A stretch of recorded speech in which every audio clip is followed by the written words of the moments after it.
Magandang gabi po, mga kabikay. Welcome po sa ating Barangay Kapre. Ako po muli, si Boy Kapre. At isa na naman pong kwento na mula sa tunay na pangyayari ang ating ibabahagi. Ito po ang kwento. Hindi ko maipaliwanag ang tuwang nadarama sa ipinapakitang kabutihan ng taga-baryo San Delfin. Lalong-lalo na kay Mang Teresito. Sa katunayan, naligaw lamang ako sa kanilang lugar. Hindi ko nga rin alam kung saang dako ng mundo itong San Delfin. Nangyari lang ito nang bumaba ako sa sinasakyang bus na papuntang probinsya. Sa kahabaan ng daang tinatahak, wala nang ni isang establishmentong makikita. Puro puno na. Karamihan sa kapwa ko pasahero ay ihing-ihi na kung kaya't napahinto ang bus at nagsibabaan ang mga pasaherong hindi na mapigil-pigil ang pagkaihi. At isa na ako ron. Habang hinahayaan kong lumabas ang aking ihi, nakita kong paano lumayo ang bus. At yun na nga, naiwan ako. Sinubukan ko pang habulin, pero hindi na kaya. Napabuntong na lamang ako ng malalim na hininga sa sinapit. Tirik na tirik ang araw sa mga oras na yun. At nakaramdam na rin ako ng pagkauhaw. Mabuti na lamang. At may nakita akong isang mangangaso. Kung kaya't nakisabay na rin ako. At sa tingin ko, naliligaw na ako. Isang maunting paraiso kung ituring ko ang lugar na ito. Bukod sa kagandahang asal na nakapaloob sa bawat isa sa mga naninirahan dito, nasa kalagitnaan din ito ng nagkagandahang tanawin, tulad na lamang ng anyong tubig, talon, lawa at iba pa. Mga naglulunti ang damo at nagtatayugang puno.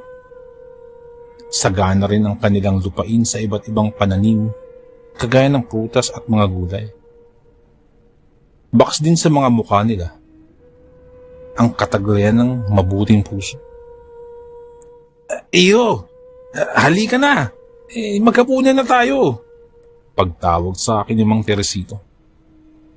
Iniwanan ko na ang pagsisibak ng kahoy at lumapit na sa mesa kung saan nakahanda ang sariwang pagkain inihanda ni Mang Teresito. Maghugas ka na muna ng kamay, ha? May palanggana ng tubig doon. Doon banda. Sad pa ni Mang Teresito na nakanguso sa direksyon kung saan naroroon ang palanggana. Tumalima naman ako at kaagad na bumalik sa mesa. Nagdasal muna kami bago sinimulan ang pagsubo ng pagkain. Sa katunayan, ito ang kauna-unahang pagkakataon na nagdasal ako bago kumain. Sa amin kasi, diretso lang. Kainan lang agad. Napakaraming kaugaliang natutunan kong muli sa loob lamang ng kalahating araw. At iyon ay dahil kina Mang Teresito. Sabi ko naman sa'yo, huwag ka nang tumulong sa mga gawain. Ako nang bahala dyan. Pagbasag ni Mang Teresito sa katahimikang bumabalot sa pagitan namin. Ayos lang po, Mang Teresito. Nakakaya naman po kung tatayo-tayo lang ako dito habang kayo abal sa mga gawain. Sagot ko sa gitna ng pagnguya. Hindi na sumagot si Mang Teresito at ipinagpatuloy na ang pagkain. Habang sumusubo ng pagkain nakahain, tila ba mas nagugutom pa ako. Lalo na nang umabot sa pang-amoy ko ang nakakatakam nitong amoy. Lalo nang umabot sa pang-amoy ko ang nakakatakam nitong amoy. Hindi ko alam kung bakit, pero sa tingin ko, hindi ako nabubusog. Mang Teresito? Kayo po ba nagluto ng mga to? Di ko mang bibig na sagot ni Mang Teresito. Ang sarap po ah. Napaubos si Mang Teresito na animoy nabulunan matapos kong mabigyan ng komplemento ang kanyang luto. Nako, ikaw na bata ka. Natatawa niyang saad. Kanina ko pa nga napapansin na panay puri ka sa mga nakikita mo rito eh. Dagdag pa ni Mang Teresito. Ay, nagsasabi lang po ako ng katotohanan. At tumawa na rin ako. May gagawin lang ako sa likuran ha. Tapusin mo ng pagkain. At kung mangyari, ubusin mo na. Lahat yan, ubusin mo na para hugasan na lang. Nanlaki ang mga mata ko sa itinuran niya. Talaga po ba? Tumango siya bilang sagot. Nako, siguradong mapubusog ako nito. Maraming salamat po. Iniwan na nga ako ni Mang Teresito at tila patay gutom ko namang sinunggaban ang bawat putaheng nasa harapan.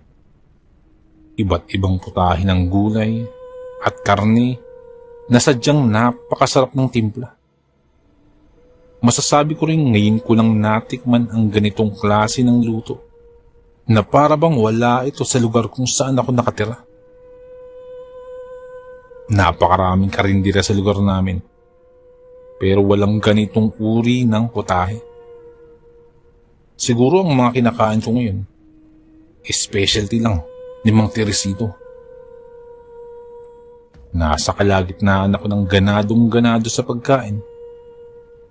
Bigla na lamang may tumawag mula sa labas. Tao po! Tao po! Iniwanan ko na muna ang hapag at nagmamadaling tinungo ang bakuran. Bakit po?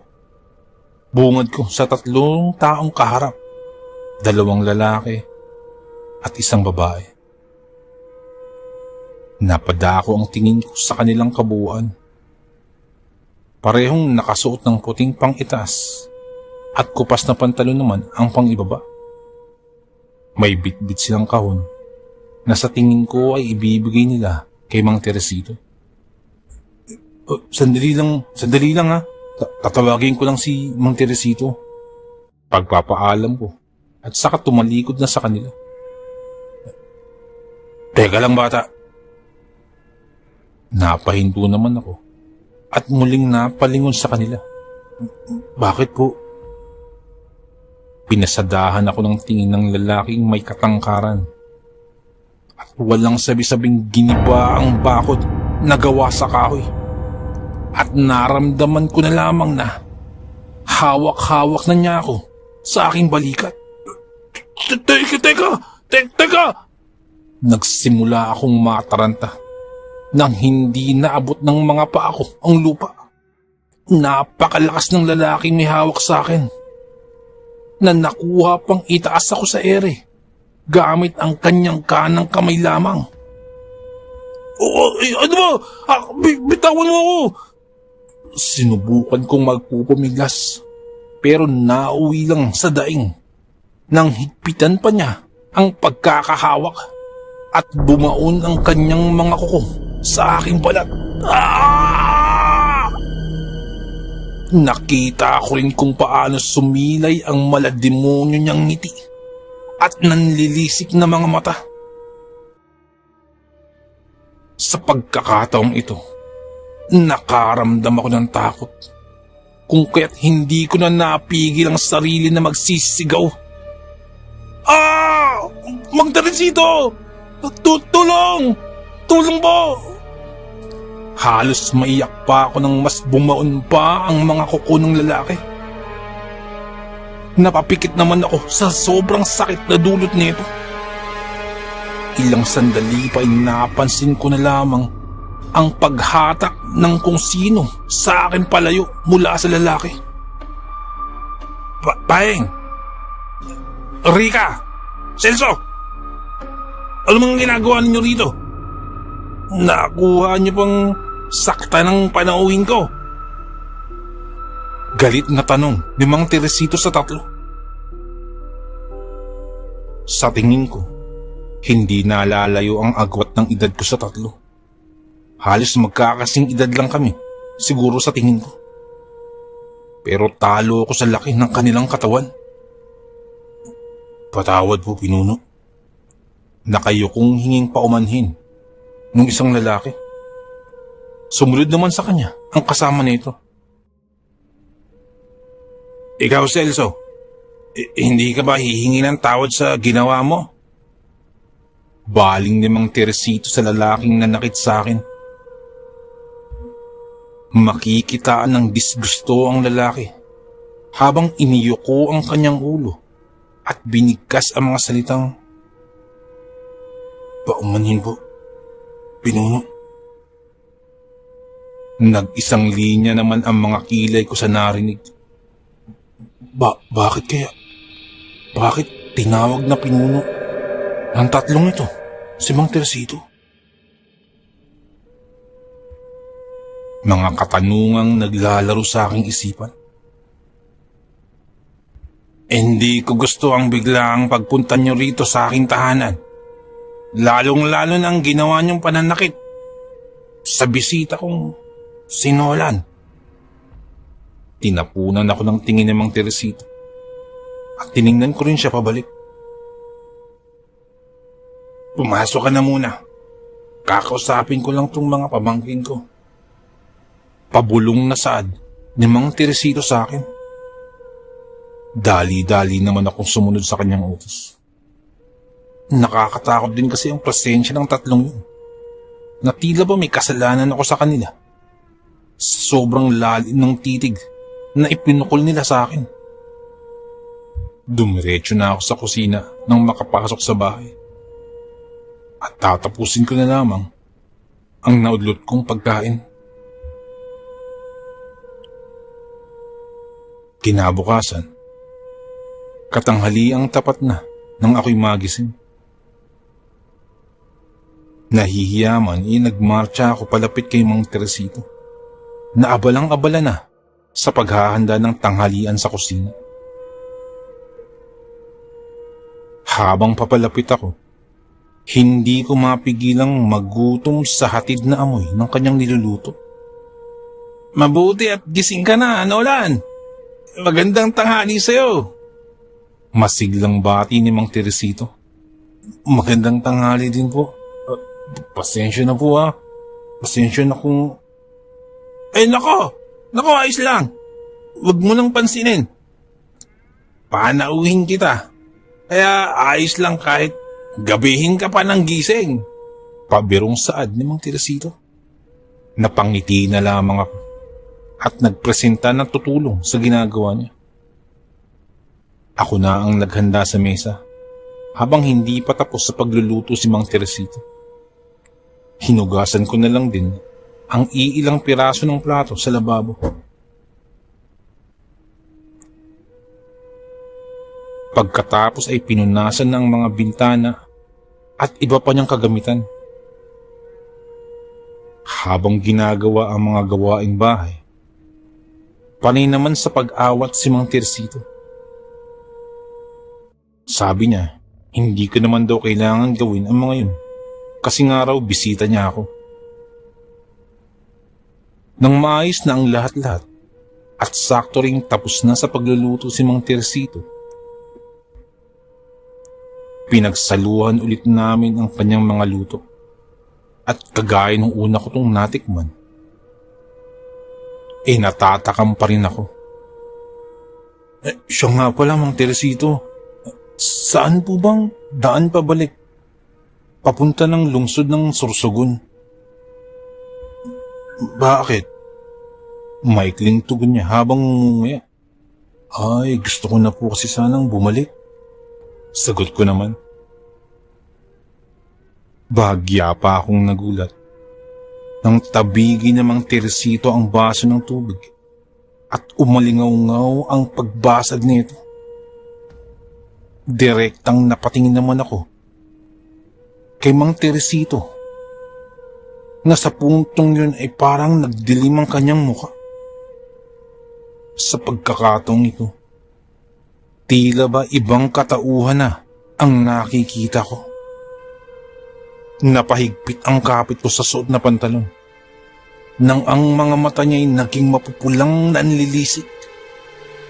Paunti-unti ring lumalaki ang kanyang hubog, kasabay ng pagtaasa ng mga kuko at pangil. Kumakapal din ang buhok niya sa katawan na halos tumakip na sa kanyang pagkatao. Mula sa kanyang bibig ay nag-uunahan sa pagtulo ang malalapot na laway na may hatid na nakasusulasok na amoy. Mang Teresito? Nanginginig na napaatras ako at napatakbo palabas nang bigla na lamang itong magwala na parang mabangis na hayop. Tulong! Tulong po! Natatarantang pumaparito at pumaparon ako. Hindi alam kung saang direksyon tutungo. Nang masilayan ko si Aling Tising na nagwawalis sa kanyang bakuran, agad ko siyang nilapitan. Aling Tising! Aling Tising! Si Mang Teresito po! Si Mang... Hindi ko pa natapos ang pagsasalita at muli naman akong napatras dahil sa takot. Katulad din ni Mang Teresito ay nag-ibang anyo na rin si Aling Tising. Diyos ko po! Tulungan niyo po ako! Tanging namutawi sa aking bibig ng pasadahan ko ng tingin ang lupang kinagagalawan. Ang mga taong nakilala ko bilang may mabubuting puso ay paunti-unting nag-anyong halimaw. Wala nang ni isa pang natitirang anyong tao maliban sa akin. Nakatuon ang kanilang pansin sa kinatatayuan ko na parehong makikitaan ng pananabik sa isang bagay. At sa tingin ko ay dugo at laman. Anong ibig sabihin nito? Halos matisod ako sa bawat hakbang sa panginginig ng buong katawan ko. Tila ba isa akong pain na inihagis sa gitna ng nagkukumpulang hindi matukoy-tukoy at mahirap ipaliwanag ng mga nilalang. Nang sabay silang gumawa ng ingay, tila mga asong kulul sa walang tigil sa pag-alulong. Lumapat ang mga tuhod ko sa malubak na lupa at natakpan ang magkabilang tenga ng mga palad dahil sa pananakit ng pandinig sa panunood ng makapanindig balihibong mga tinig. Nag-uunahan na rin sa pag-agos ang mga luha ko at pawis. Sobra-sobra at todo-todo ng pagsigaw ang ginagawa ko. At isa-isa na nila akong nilapitan at pinagpapasapasahan. Naanimoy bolang nilalaro. Tama na! Tama na po! Mula sa kailaliman ng aking kaibuturang sigaw ko, bumagsak naman ang katawan ko nang bitawan ako ng isang halimaw mula sa pagkasalo. Nauna pa ang mukha ko kung kaya't napasubsob ako. Pasensya na, Nolan. Dahan-dahan kong iniangat ang paningin at bumungad ang anyong tao ni Mang Teresito. Halos kapusin ako ng hininga nang bigla niya ako sakalin. Kung kabutihan ang una mong mailalarawan sa amin nung una mo kaming makita, ano na kaya ang masasabi mo ngayon? Natuklasan mo ang katotohanan sa likod ng maaamo naming pagmumukha. Tanong ni Mang Teresito at sinundan ng mahihinang hagikik. Hindi ko makuhang sumagot dahil sa higpit ng kanyang pagkakasakal. Kung kaya't inilibot ko na lamang ang aking paningin sa nakapalibot sa akin. Sa puntong ito, masasabi kong nalinlang ako. At malaki ang natutunan ko sa kabilang banda na hindi lahat ng kabutihan ay tunay na mabuti, kagaya ng sinapit ko ngayon. Kayo kasing mga tao, sadyang madaling malinlang.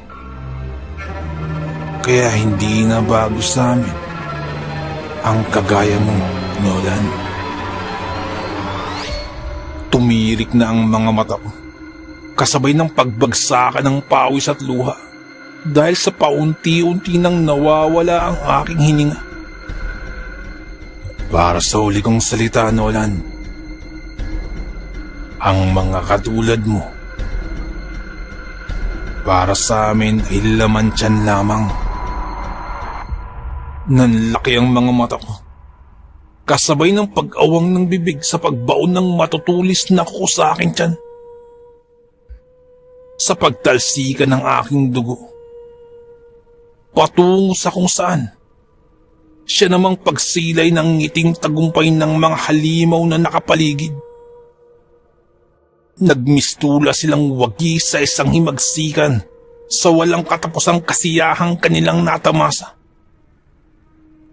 Paunti-unti namang umiikot ang aking paningin. Tila isang basurang walang hirap na isinabit ako sa isang posting may ilang metrong tayog. Kay bilis na nakakilos ng mga halimaw, napagtanto ko na lamang na may nagliliyab na apoy na sa aking paanan. Tila ba hindi ko na mararamdaman ang sarili dahil hindi ko na makuha pang magbigay reaksyon. Bumibigat na ang mga talukap ng aking mata. At bago pa man tuluyang takpan ng aking paningin, nakita ko na lamang na nagsitakbuhan ng mga halimaw at mula sa kung saan nakarinig akong nakabibinging pagputok ng iba't ibang uri ng armas. "Tulungan niyo yung bata! Tulungan niyo!" Sigaw ng isang lalaking naka-uniformeng pangsundalo. Ilang sandali pa ay napagtanto ko na lamang na lulan na ako ng isang sasakyan kasama ang mga uniformadong kalalakihang may naglalakihang armas na bitbit. "Huwag ka munang gumalaw. Matinding sinapit mo." Bakas ang pag-aalala at awa sa boses ng lalaking linagyan ng benda ang sugat ko sa tiyan. Lumipas ang ilang oras, naabot namin ang isang ospital at nagmamadaling inasikaso ako ng mga alagad ng kalusugan. Narinig ko pang usapan ng mga sundalong tumulong sa akin at si doktor na kumakausap sa kanila. "Naglilibot kami sa lugar na yun, Dok, at napansin na lang namin na may nasusunog. Kung kaya nag-rescue kami. Doon na namin napagtanto na may binibiktima ron. So ngayon, binalikan ng mga kasamaan namin ang kutang yun ng mga terorista." Hindi ko na binigyang pansin ang naririnig dahil sa pagkakaalam ko, mga halimaw ang nakikita ko ron at hindi terorista. Gayunpaman, laking pasalamat ko pa rin dahil kahit papano, nakaligtas ako sa bingit ng kamatayang iyon.